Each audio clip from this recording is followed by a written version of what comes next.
Hello, good evening. Tonight, we will be tackling about the Article 19 of the UDHR, which says that everyone has the right to freedom of opinion and expression. The right includes freedom to hold opinions without interference and to seek, receive, and impart information and ideas through any media and regardless of frontiers. We've chose this right because it is timely considering the recent eventualities happening in the country. So we are a group of five. I will be tackling first about the how freedom or the right to freedom of expression by government employees. Then together with Miss Jamaila Gimba, Ms. Minerva Calapan will be talking about the freedom of expression of private employees. Then Ian Susbilia will be talking about the fight for existence, touching the political aspect of freedom of expression. And lastly, Ma'am Susie Pakanan will be talking on freedom of expression as expressed in the social media. So tonight, before we start, let me begin my talk by saying that government workers, whatever their ranks, have as much right as any person in the land to voice their protest against what they believe to be violation of their rights and interests. Civil service does not deprive them of their freedom of expression. It would be unfair to hold that by joining the government service, the members thereof have renounced or waived their basic liberty. This freedom of expression can be reasonably regulated only, but never be taken away. So, to make it simple, we say that regulation of freedom of expression is not removal of constitutional rights. Our present constitution provides that the right to self-organization shall not be denied to government employees, and the state shall guarantee the rights of all workers to self-organization, collective bargaining and negotiation, and peaceful concerted activities, including the right to strike in accordance with law. And the Constitution's Bill of Rights also provides that no law shall be passed abridging the freedom of speech, of expression, or of the press, or the right of the people to peaceably to assemble and petition government for redress of grievances. This brings us to limited or regulated right to freedom of expression by government employees in differing level of limitation, depending on the nature of functions discharged by different government branches, departments, offices, bureaus, and other government agencies or instrumentalities. In determination of the extent of exercise of this fundamental freedom is the nature of government agencies where they may some employment grievances should be taken into consideration. There are some like the uniform, military, and police services requiring a greater degree of discipline within its rank, where certain forms of expression is restricted. So how do we determine the nature or the function of a government? So we have these two functions of the government. First is the constituent or the governmental functions. Then the ministrant or the proprietary functions. What's the difference of the two? Constituent functions are those which constitute the very bond of the society and are compulsory in nature. Examples of which are the keeping of order and providing for the protection of persons and properties, the fixing of legal relations between a man and a wife, and between parents and child, the regulation of property and the determination of contract rights, the definition and punishment of crime, the administration of justice, the determination of political duties, privileges, and relations of citizens, dealings of the states with foreign powers, the preservation of the state from external danger, and the advancement of international interests.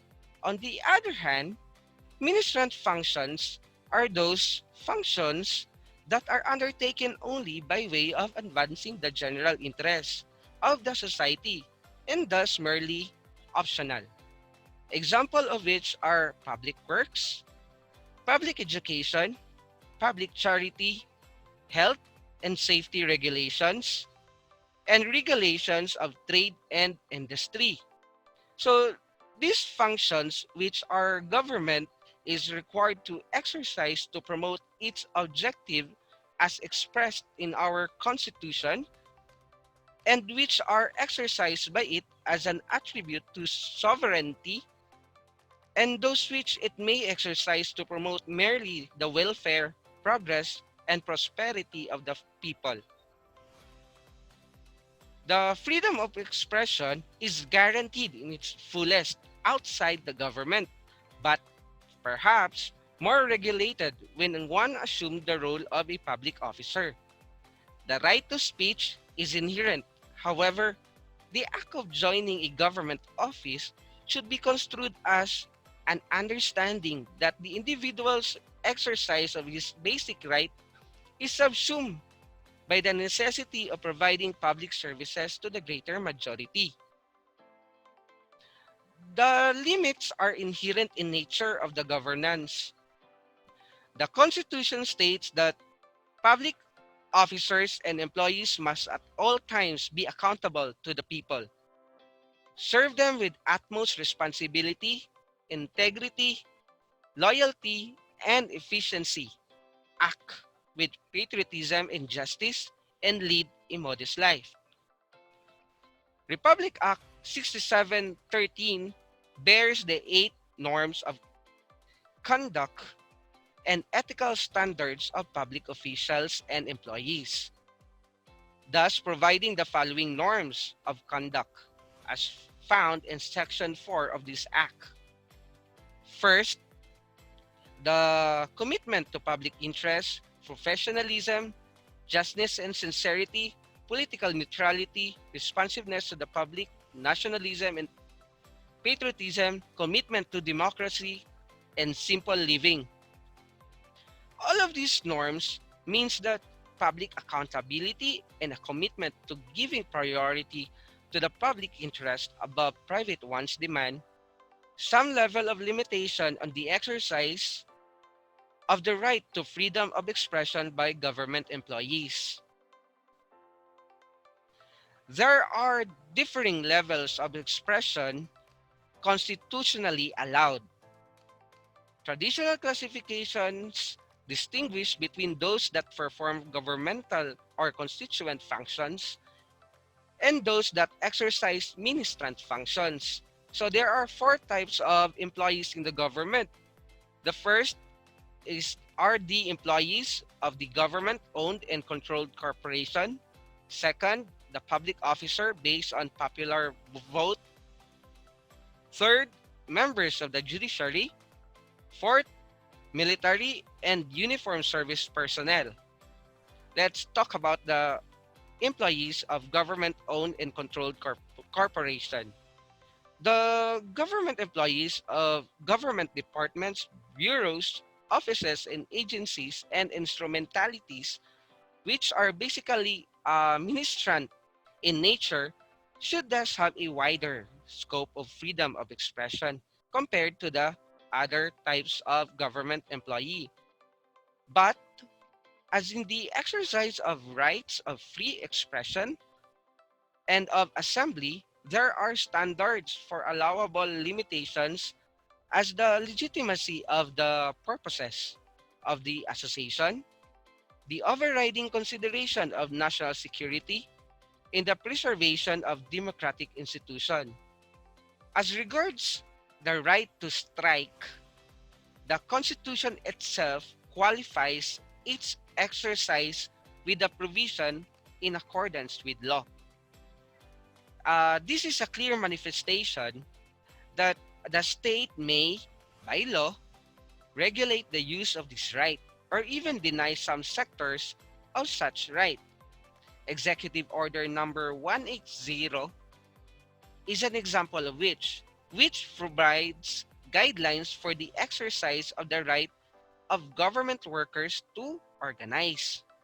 So employees of government performing ministrant function can freely exercise their right to freedom of expression, subject to law, including civil service issuances that prohibit mass actions causing work stoppage.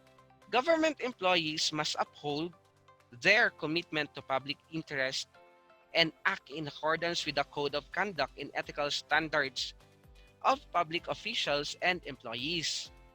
This level of limitation or regulation also applies to governmental financial institutions, often grouped with government-owned and controlled corporation.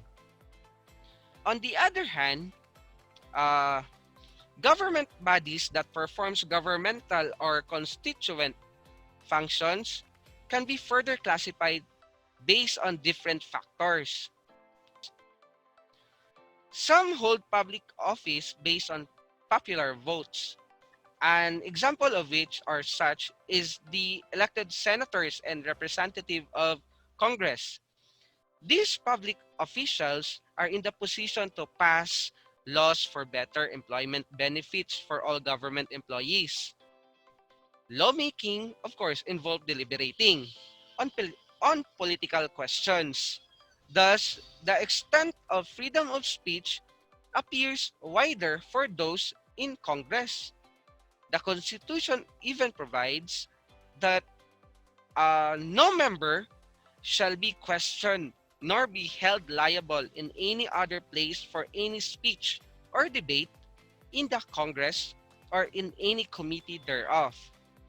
Third, members of the judiciary must maintain independence, integrity, impartiality, propriety, equality, competence, and diligence. Judges, like any other citizens, are entitled to freedom of expression, belief, association, and assembly. But in exercising such rights, they shall always conduct themselves in such a manner as to preserve the dignity of the judicial office and the impartiality and independence of the judiciary. Thus, they must refrain from influencing in any manner the outcome of litigation or dispute pending before another court or administrative agency. Judges shall not knowingly, while a proceeding is before or could come before them, make any comment that might reasonably be expected to affect the outcome of such proceeding or impair the manifest fairness of the process. These standards present a more limited freedom of expression for the judges or justices. Lastly, the military and uniformed service personnel. Perhaps they have the strictest limitation of compared to the other three that was mentioned earlier. The reason behind this is that this type or this class of public workers uh, maintains peace and prevent crime. Thus, the expression they deliberately utter might cause trouble to such uh, mandate.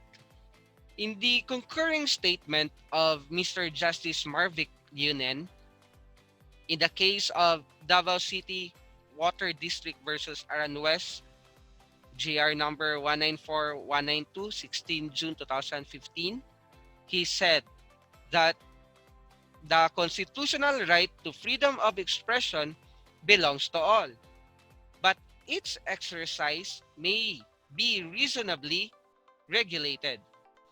Those who chose public service embraced the public's interest with a priority higher than their own. Their oaths signify a commitment to public accountability. This obligation necessarily imposes more regulation of the exercise of their freedom of expression. The extent of this regulation in its parameters will need to be clearly defined in a more appropriate case. So before I end my topic, I would like to conclude my statement by saying that everyone has the right to freedom of expression. The right shall include the freedom to hold opinions and to receive and impart information and ideas without interference by public authority and regardless of frontiers. The exercise of these rights or freedom, since it carries with it duties and responsibilities, may be subject to such formalities, conditions, or restrictions or penalties as are prescribed by law and are necessary in the democratic society in the interest of national security, territorial disorder or crime, for the protection of health, of morals, for the information received in confidence, or for maintaining the authority and impartiality of the judiciary. So that ends my topic for this night. Thank you and good evening. Okay, hello everyone. My name is Jamaila Gimba and I am going to discuss some additional information on the right of freedom of expression for government workers. Okay, Mr. Montano already talked about the constitutional right to freedom of speech and expression of the citizens under Section 4 of the 1987 Constitution, which applies to all, irrespective of the nature of their employment. However, it must be noted that government employees, upon entering the public service, does not leave their constitutional or basic human rights. And just like those employed in private companies, they should be able to freely speak their mind in any platform they choose, though this right is not absolute and is subject to limitations. In the case of Davao Water District versus Aranjuez et al., the Supreme Court said it is correct to conclude that those who enter government service are subjected to a different degree of limitation on their freedom to speak their mind. However, it is not tantamount to the relinquishment of their constitutional right of expression, otherwise enjoyed by citizens just by the reason of their employment. Unarguably, a citizen who accepts public employment must accept certain limitations on his or her freedom. But there are some rights and freedoms so fundamental to liberty that they cannot be bargained away in a contract for public employment. It is the court's responsibility to ensure that citizens are not deprived of these fundamental rights by virtue of working for the government. Again, freedom of expression is guaranteed in its fullest outside government, but perhaps more regulated when one assumes the role of a public officer. The right to speech is inherent, however, the act of joining a government office should be construed as an understanding that the individual's exercise of this basic right is subsumed by the necessity of providing public services to the greater majority. Civil Service Commission Resolution number 021316 and Republic Act number 6713 are laws that governs the rights and actions of a government employee. Under the Civil Service Commission, Section 5, as used in these omnibus rules, the phrase prohibited concerted activity or mass actions shall be understood to refer to any collective activity undertaken by government employees, by themselves or through their employees' organizations, with intent of effecting work stoppage or service disruption in order to realize their demands of forced concession, economic or otherwise, from their respective agencies or the government. This section serves to regulate the political rights of those in the government service. The concerted activity or mass action prescribed must be coupled with the intent of effecting work stoppage or service disruption in order to realize the demands of forced concession. It is there to temper and focus the application of such prohibition. Not all collective activity or mass undertaking of government employees is prohibited. Otherwise, we would be totally depriving those in the government service of their constitutional right to freedom of expression. As already discussed by Mr. Montano, RA 6713 or the Code of Conduct and Ethical Standards for Public Officials and Employees is an act establishing a code of conduct and ethical standards for public officials and employees to uphold the time-honored principle of public office being a public trust, granting incentives and rewards for exemplary service, enumerating prohibited acts and transactions, and providing penalties for violations thereof and for other purposes. Another limitation is that exercise of free speech must be in accordance with the provisions of RA 6713. Bearing in mind these limitations, it can be safely suggested that fair and factual criticism is protected speech and thus cannot be restrained or be a ground for disciplinary action. Lastly, any public servant must observe in his or her social media post to be well-mannered, true and correct to the best of his or her knowledge, use respectful language, and most importantly, in a manner not contrary to law, good morals, good customs, public policy, public safety, public order, and public interest.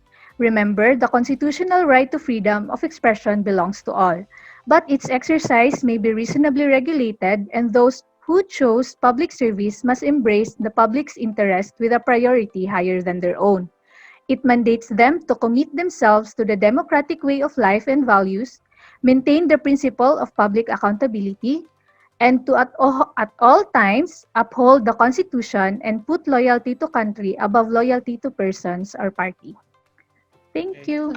Good day, everyone. After my colleagues here discussed about the freedom of expression of government employees, so I will also tackle about the private employees. So how this freedom of expression is exercised or will be exercised.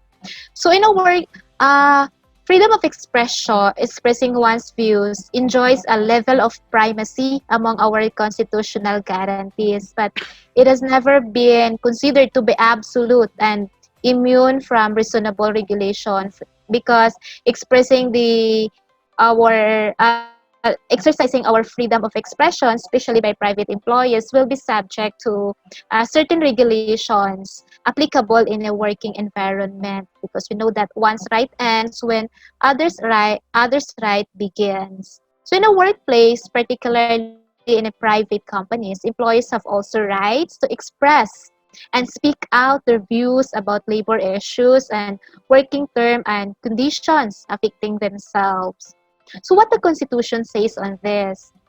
So our 1987 Constitution provides that the state shall guarantee the rights of all workers to self-organization, collective bargaining and negotiations, and peaceful concerted activities, including the right to strike in accordance with the law. So the Constitution provides this because it is through these rights that employees can express or air out their grievances towards their employers. So again, what are these rights?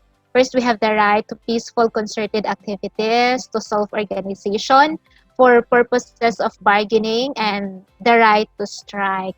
So when we say protected concerted activity, so under the subject of the freedom of association, workers may partake in this concerted activity without fear of employer retaliation. So they have the right to act together to improve their terms and conditions of employment.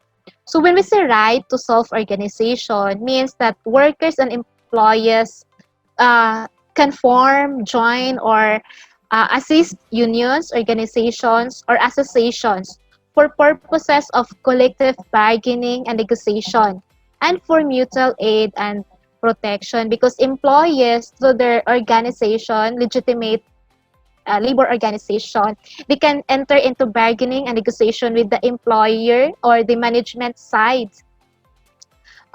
Refers also to engage in peaceful, concerted activities to participate in policy and decision-making processes affecting the rights and benefits. Because again, employees may participate with the management, with the employers management in making decisions which affects their rights and their benefits. However, the right to self-organization has exceptions because managerial and confidential employees or those employees that have managerial functions or whose functions involves confidential functions, so are not eligible to form or join or assist labor unions. So these are the employees that belongs to the managerial possession. So the right to strike, so other than those rights to self-organization, we also have the right to strike. So strike means any temporary stoppage of work by the concerted action of employees as a result of industrial dispute. So the grounds of this, when when there will be unfair labor practices or deadlock in collective bargaining. So I've mentioned previously that employees may enter into negotiation with the management. So if there will be deadlock or the management and the employees cannot enter into an agreement, then they may resort to strike. So strike is the most powerful weapon of workers in their struggle with management in the course of settling their terms and conditions if in conditions of employment. So why is this powerful? Because it involves stoppage of work which may affect the business operations or the employer or the whole business if it will be prolonged. So that's why the right to strike has also limitations uh, for the interest also of the employer. So a legal strike may be conducted, but first, if there will be notice of strike filed with the Department of Labor and Employment 30 days before the intended date thereof, or 15 days in case of unfair labor practice, or a strike vote to be approved by majority of the total union membership in the bargaining unit concerned, obtained by a secret ballot in a meeting called for that purpose. So again, it is needed that the conduct of strike should be approved by majority of the union members, because if the majority will not be obtained and the employees will proceed on conducting a strike, then that would be illegal.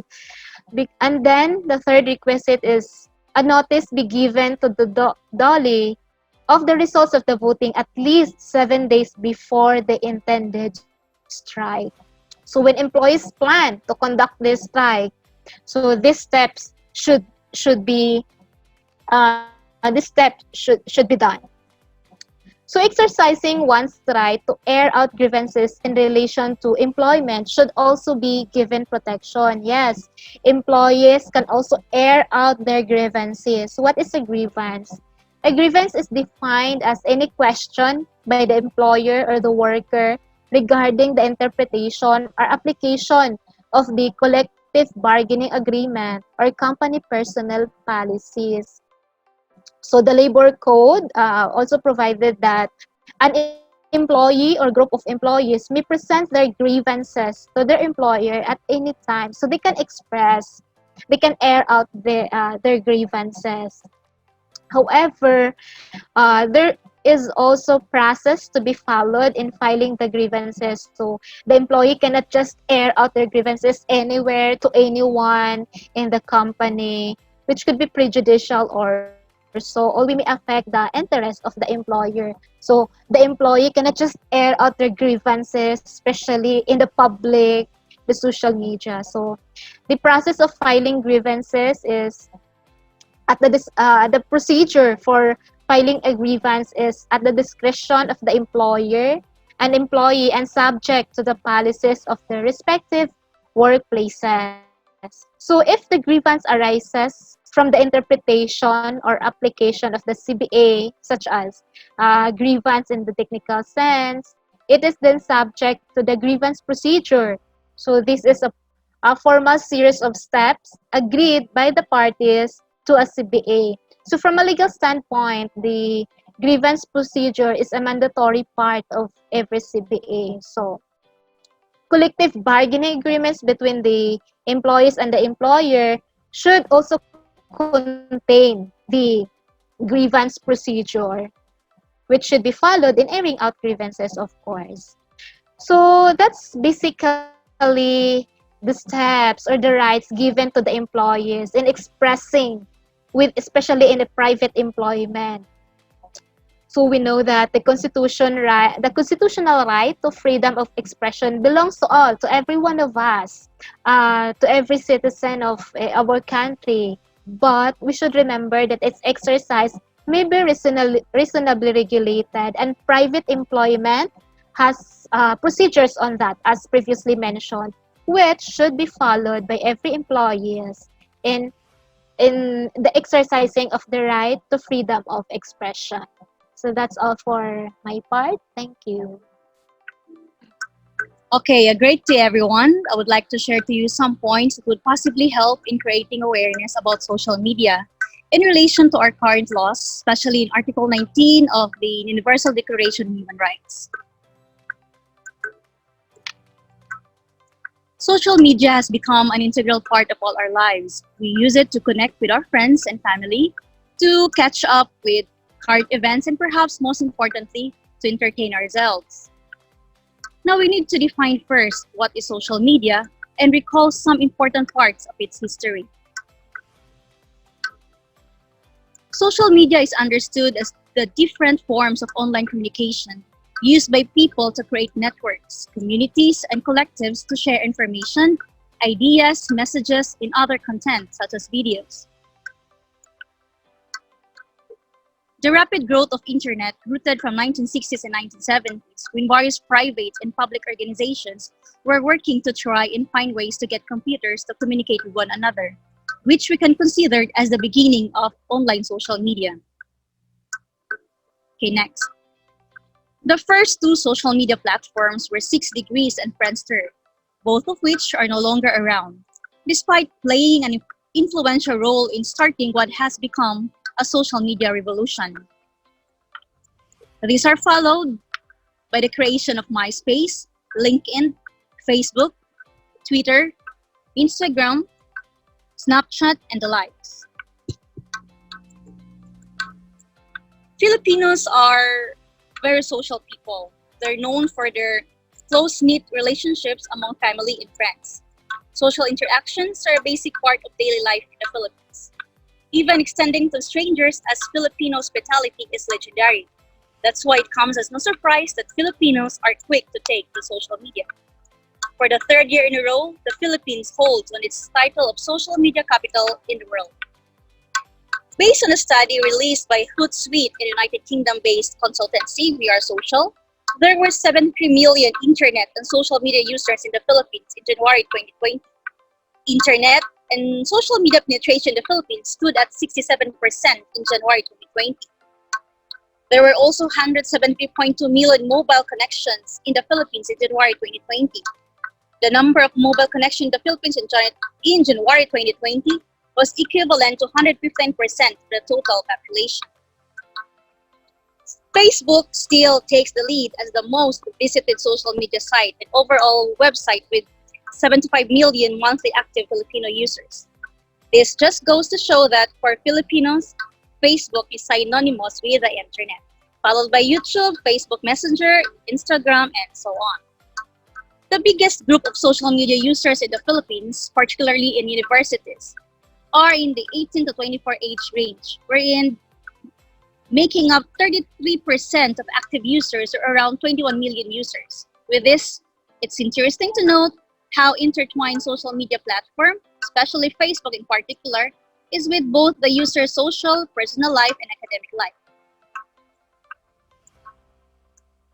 Digital technologies expand the boundaries of information available to people and enhance human productivity, but can also imply risk for people's well-being, ranging from job losses and cyberbullying to breaches to online security and privacy. Is privacy still present in social media? The concept of privacy is not, as we like to imagine, as universal one.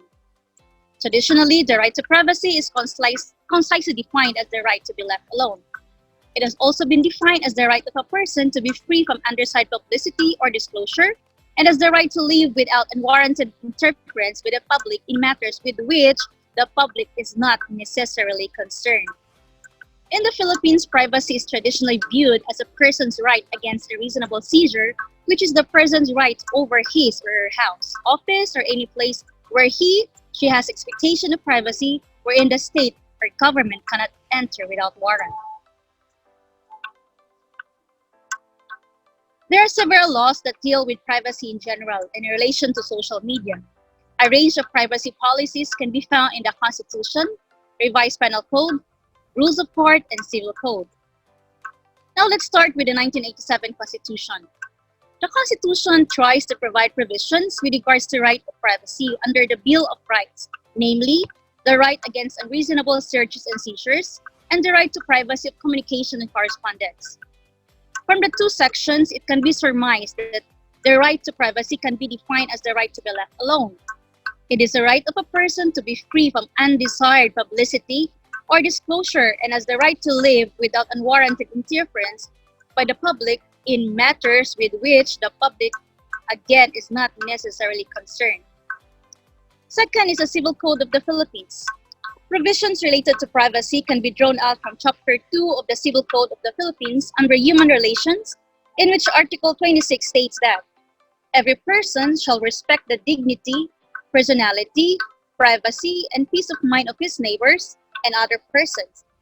Though not considered as criminal offense, it identified acts that can produce a cause of action for damages in other relief, and in which social media can be used as medium and place of commission of the offense. The third one is the Anti-Photo and Video Voyeurism Act 2009. This was passed as a response to the proliferation of intimate, private photos and videos, which most notably of women, without their consent. The law itself recognizes invasion of privacy as criminal offense.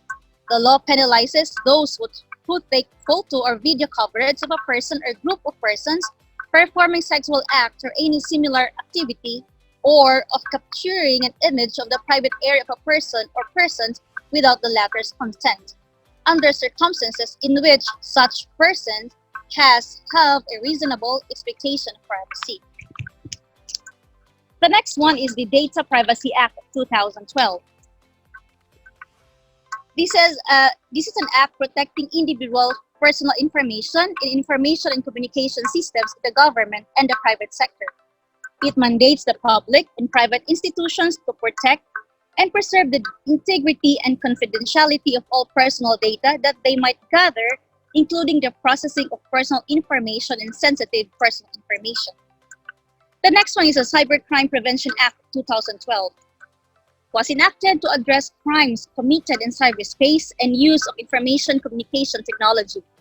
The law is divided into 31 sections, split across 8 chapters, criminalizing several types of offense, including illegal access, data interference, device misuse, cyber spotting, computer-related offenses such as computer fraud, content-related offenses such as cyber sex and spam, and other offenses. The law also reaffirms existing laws against child pornography. The next one is the Anti-Terrorism Bill of 2020, which repealed Human Security Act of 2007. The law has provisions that affect the right to privacy. This was enacted to counter and manage terrorism in the Philippines. Like most counterterrorism measures, the law has been criticized to violate certain human rights standards. And the last one is the Article 19 of the Universal Declaration of Human Rights. This guarantees the right to freedom of expression in the following terms.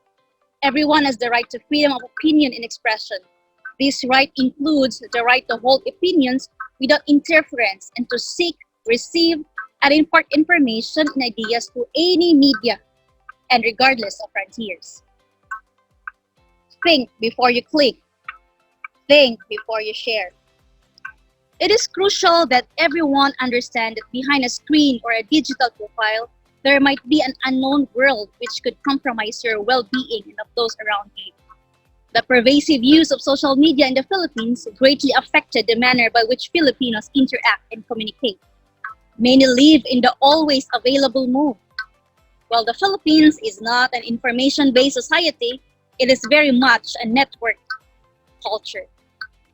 Think before you click. You may be sharing propaganda as truth and thus helping to dumb down people who access the internet and social media. There are many who assume that whatever appears on the net must be true. The information they provide is shared in different social media platforms, especially in Facebook, without verifying through other sources whether it is accurate or not. There are two websites that we need to be cautious of. First, the fake websites. Websites with outright biases for political parties and politicians. Sites that aggregate, collect, and repost news from other news sources. The second one is the satirical website. It uses humor, irony, exaggeration, and ridicule to expose and criticize people. This creates fictional character and situations. It is important to read and be critical of material posted in certain sites before actually liking or sharing them on Facebook or Twitter. Sharing misinformation through social media can actually lead to the dumbing down of large numbers of people and contribute to the number deterioration in democratic discourse. Now we proceed with the social media restriction. Article 19 of the Universal Declaration on Human Rights, as mentioned earlier, that guarantees the right to freedom of expression in the following terms. Everyone has the right to freedom of opinion and expression. This right includes the right to hold opinions without interference and to seek, receive, and impart information and ideas to any media and regardless of frontiers. But this freedom of expression is not absolute. The right to freedom of expression is not absolute. Both international law and most national constitutions recognize that it may be restricted and can be limited where it is necessary and done in a proportionate manner. According to International Covenant on Civil and Political Rights, freedom of expression includes the freedom to seek, receive, and impart information and ideas of all kinds, regardless of frontiers, either orally, in writing, or in print, in the form of art, or through any other media of a person's choice. Under the ICCPR, freedom of expression can only be restricted by law where it is necessary to respect the rights of reputations of others, or for the protection of national security, or of public order, or of public health or morals.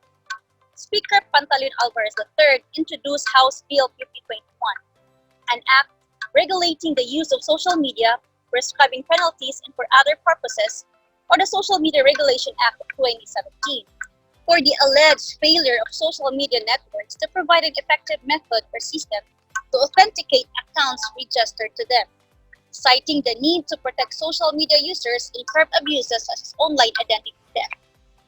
Freedom of expression plays an important role, such as upholding human rights, transparency and accountability for human rights abuses. These are enhanced by the freedom of expression, making it as an essential precondition to ensuring the proper protection of rights. The right to free speech expression is crucial to the proper functioning and success of any democracy. Without the recognition of such right, it is reasonable to maintain that citizens are hindered from actively participating in political discourse as well as in the process of nation building. Being the social media capital of the world also comes at a great cost. While the platform has opened up a space for people to build communities and promote their advocacies, it has also easily become a hostile environment which anyone who disagrees becomes a potential target for troll attacks.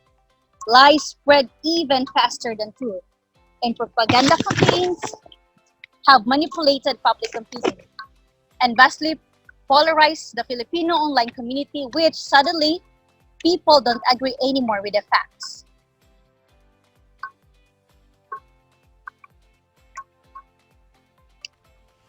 In social media, users don't only consume content but create content themselves. Everyone creates and shares their story, but not all of them bear relevance to create impact. The term hyper-sharing has been used to describe the rapid sharing and exchange of information in the use of social media. Social media in the Philippines will continue to grow and become part of every Filipino's daily life. Creation and consumption of social media content will continue to get integrated into local culture as well. And whether this will be a positive or negative experience depends on their level of media literacy and their ability to discern fact from fiction. So to end my presentation, I would like to emphasize that social media users must be critical of every information they come across on social media.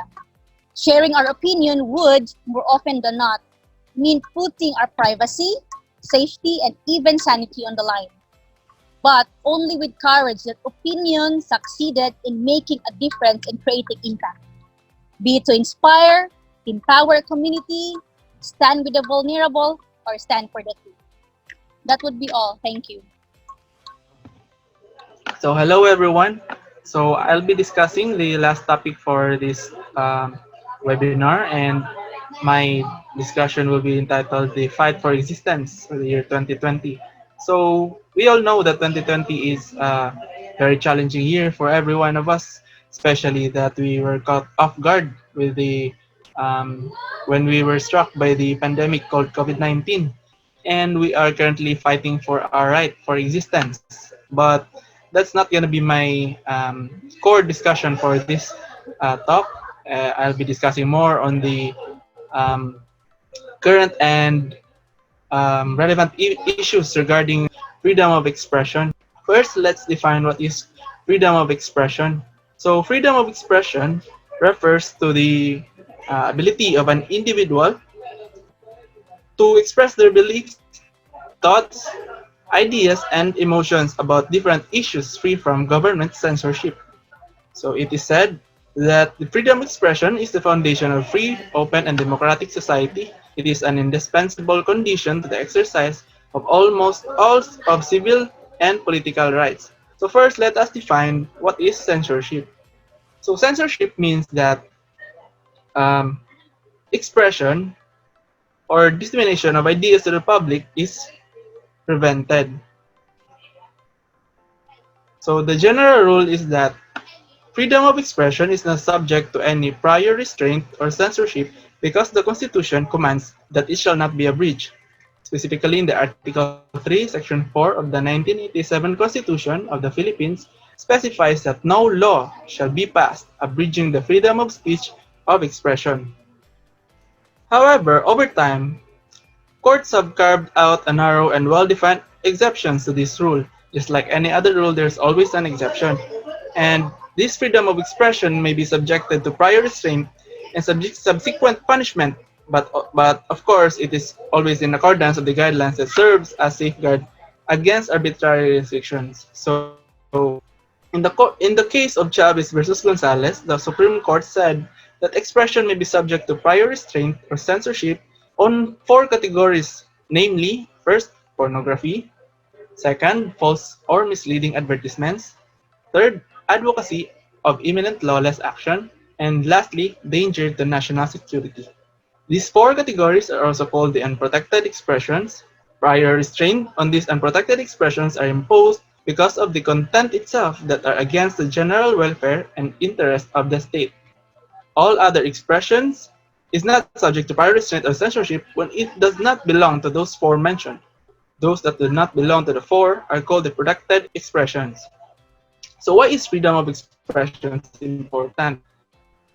So it is important because no society can remain free, open, and democratic without freedom of expression, as it guarantees full, spirited, and even contentious discussion of all social, economic, and political issues. To survive, a free and economic society must passionately safeguard the freedom of expression. With this fundamental right to expression, it allows citizens to expose and check abuses of public officials and thus make informed choices of candidates for public office. It allows the clash of ideas, claims, and counterclaims, which will likely yield to the truth to emerge. Most importantly, it also allows the airing of grievances from the marginalized groups who otherwise would not be heard by government without this freedom of expression. In short, freedom of expression is a very important vehicle that affords a way for engagement to the people with the state of a republican and democratic country like ours. So just like every rules and just like every rights, this is also subject to limitations. The exercise of this right or any other rights, for that matter enshrined in the Bill of Rights, comes with an equal burden and responsible exercise of that right.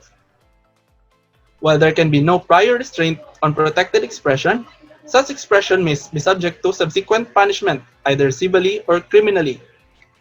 Subsequent punishment is the punishment imposed after a person expresses his ideas to the public that produces a serious and imminent danger. It is not necessary that some definite or immediate acts of force of violence or unlawfulness be advocated. It is sufficient that such acts be advocated in general terms, nor is it necessary that the language used be reasonably calculated to incite persons to acts of force, violence, or unlawfulness. It is sufficient if the natural tendency and probable effect of the utterances bring about the substantive evil which the legislative body seeks to prevent. So here's some examples of acts punishable while you are exercising your freedom of expression. First is there is defamation. Defamation is the oral or written communication of a false statement about another that unjustly harms their reputation and usually constitute a tort or crime. Another one is when your expression is tending to incite others to commit sedition. So inciting to sedition is a punishable act. It means that when you are urging or persuading others, even without taking direct participation, for them to commit sedition.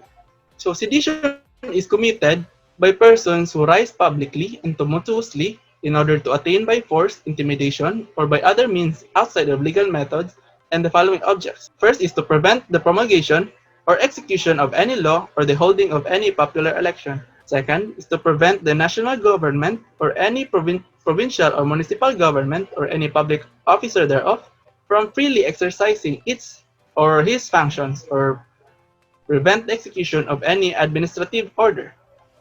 Third is to inflict any act of hate or revenge upon the person or property of any public officer or employee. Fourth is to commit for any political or social end any act of hate or revenge against private persons or on any social classes. And lastly, to despoil for any political or social end any person, municipality or province, or the national government of all its property or any part thereof. Another punishable act is when you are inciting to rebellion. This is done when you urge or persuade others, even without taking direct participation, to commit rebellion. Rebellion, as defined in our Philippine laws, is committed by rising publicly and taking arms against the government for the purpose of removing from the allegiance to said government or its laws the territory of the Republic of the Philippines or any part thereof, of any body of land, naval, or other armed forces, or depriving the chief executive or the legislature wholly or partially of any of their powers or prerogatives. So, while we are entitled to our rights to express ourselves, we must do this with the observance of the doctrine of the fair commentaries. So, fair commentaries on matters of public interest are privileged and constitute a valid defense in any action for libel or slander. The doctrine of fair commentary means that while in general every discreditable imputation publicly made is deemed false, because every man is presumed innocent until his guilt is judicially proved, and every false imputation is deemed malicious, nevertheless, when the discreditable imputation is directed against a person or in his public capacity, it is not necessarily actionable. So, my last message for every one of us is we have the right to exercise our freedom of expression. We should speak up, not just for ourselves, but also for everyone However, we must do this and base our speeches or utterances or messages on established facts so as it will not also harm or damage the reputation of other people and destroy their dignity. That's all. Thank you. Good day once again. After listening with all the topics presented by our team, like any other rights, the freedom of expression is not absolute. Limitations are imposed to such rights, may it be placed by law, custom, or tradition, but mostly imposed by law as it is one of the limits imposed by the Constitution. As public servants, we conclude that they must always remember to be respectful in their language, that it must be true and correct to the best of their knowledge, and reiterating Section 5 of the Civil Service Commission Resolution, it must not disrupt their work. Most importantly, a government worker must at all times uphold the Constitution and remain loyal to the Republic and to the Filipino people. In the political aspect, we conclude people have the right to speak, to freely speak what's in their mind, and even criticize those people in the government with regards to their capacity as a public servant, because these officials may be subjected to public comments. However, those criticisms must be done responsibly and must be based on facts and truth only. On the other hand, it is true that outside the government service, this freedom is guaranteed at its fullest. However, some limitation can still be imposed upon it in the private sectors, meaning public employees in private corporations are provided with equal rights to exercise their freedom of expression, to speak out, and to engage in decision making, and to negotiate with the management. Included also on this is a right to air out grievances. But all these rights should be exercised under the lawful process established and implemented within the working environment. Lastly, the faster and easier and the cheaper it becomes to communicate, the more readily we will abuse our freedom of expression. Having felt empowered by tools, we need to understand the message before reacting. We need to think before speaking.